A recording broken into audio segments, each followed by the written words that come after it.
윤석열 대통령은 별도의 외부 일정 없이 향후 국정 운영 방향과 국무총리 등에 대한 인적 쇄신안을 숙고한 것으로 전해졌습니다. 윤 대통령은 총선 결과 등에 대한 입장을 다음 주에 직접 발표할 것으로 보입니다.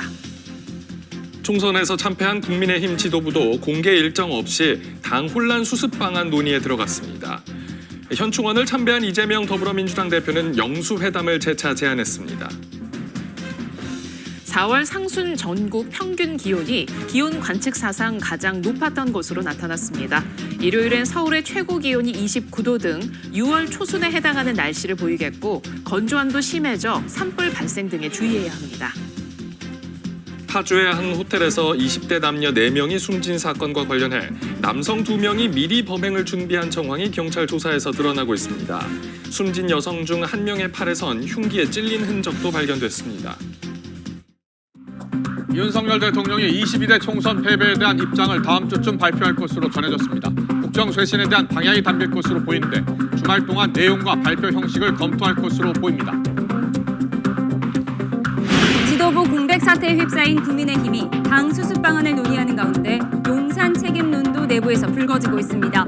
더불어민주당 이재명 대표는 윤 대통령이 영수회담을 제안하면 당연히 만나고 대화할 거라고 밝혔습니다.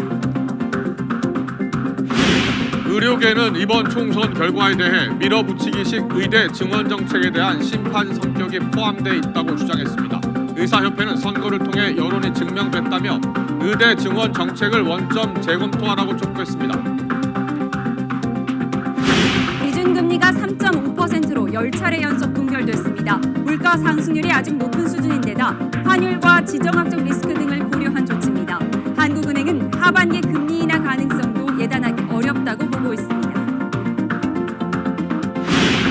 국제 유가가 가파르게 상승하면서 국내 기름값도 빠르게 오르고 있습니다. 휘발유값이 1,700원에 육박하면서 부담이 커지는 가운데 정부는 물가 상승세를 부추길 수 있는 만큼 점검을 강화하기로 했습니다.